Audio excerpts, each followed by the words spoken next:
I remember once when I was a youth leader, I had a kid, we did a youth Sunday, and this kid named Steve stood up to give his testimony. And he's like, yeah, we go out and share our faith all the time, and it's been great. And then he paused, and he goes, you know what? I've never seen any of you adults share the gospel.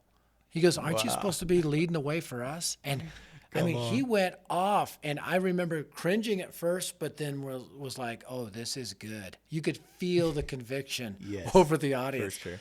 When kids get set on fire, it convicts and it persuades and it motivates adults to share the gospel. So it's exciting. That's so true, Greg. And if you think about it, like Jesus used 12, and one went astray, but essentially 11, and then they replaced Judas in Acts, young people to turn the world upside down. Yeah. I know, contrary to our Renaissance painters who painted all the disciples to look like middle-aged white men, they wasn't. They were young Middle Easterns that Jesus turned the world upside down with. And so you could almost say like Jesus was a next-gen leader, because all those disciples, most Bible scholars believe, were either teenagers or young adults at the oldest of ages. So I'm gonna give you a little something that a black pastor gave to me 15 years ago, and I've been using it ever since. I was teaching at the Billy Graham School of Evangelism, and I was talking about Jesus, being a youth pastor, I think, and he goes, well, no, he was a youth pastor. I go,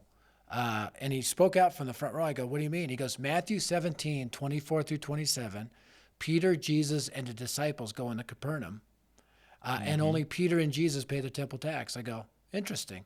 And he goes, if you cross-reference that with Exodus 30, verse 14, the temple tax is only for those 20 years old and older. All the disciples are there, but only Peter and Jesus pay. That helped me because I always Great believed reference. it, but biblically it's hard to argue now because it's like, okay, I would say Jesus was a Great youth leader with one adult sponsor and one rotten kid and no budget. Yeah, that's right. And with that youth ministry, he changed the world.